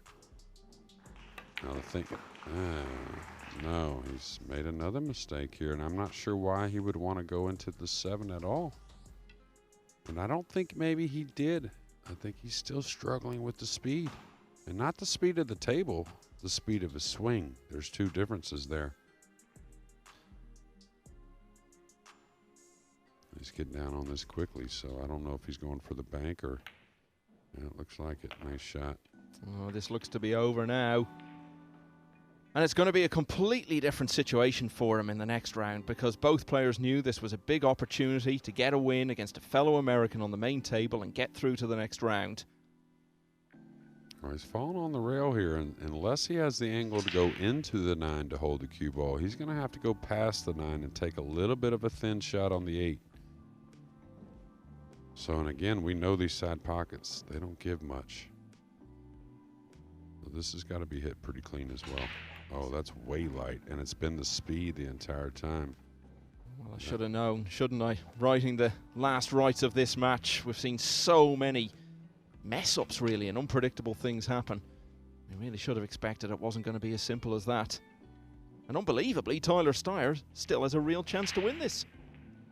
Absolutely. He's broke the balls well, even when he has struggled in the match. So he gets out here. He's probably going to make the one in the side. We'll see if he comes away with a shot.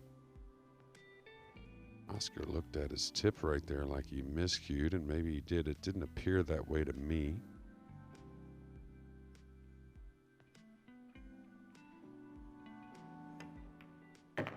Uh-oh. Oh, you're kidding me. Sayonara. Oh, you can't believe this has happened, and that is surely now going to be the end of it.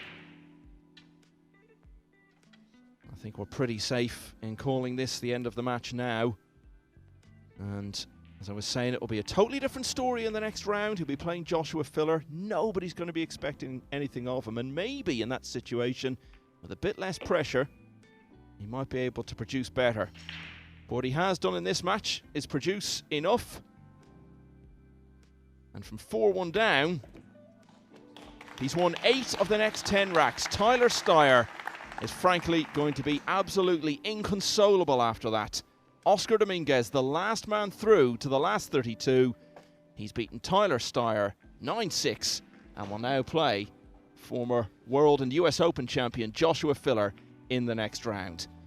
And indeed, the next round action is already underway. Mario He, 7-1 in front against Roman Hibbler, on course at the moment to be the first man through to the weekend play. And also in that last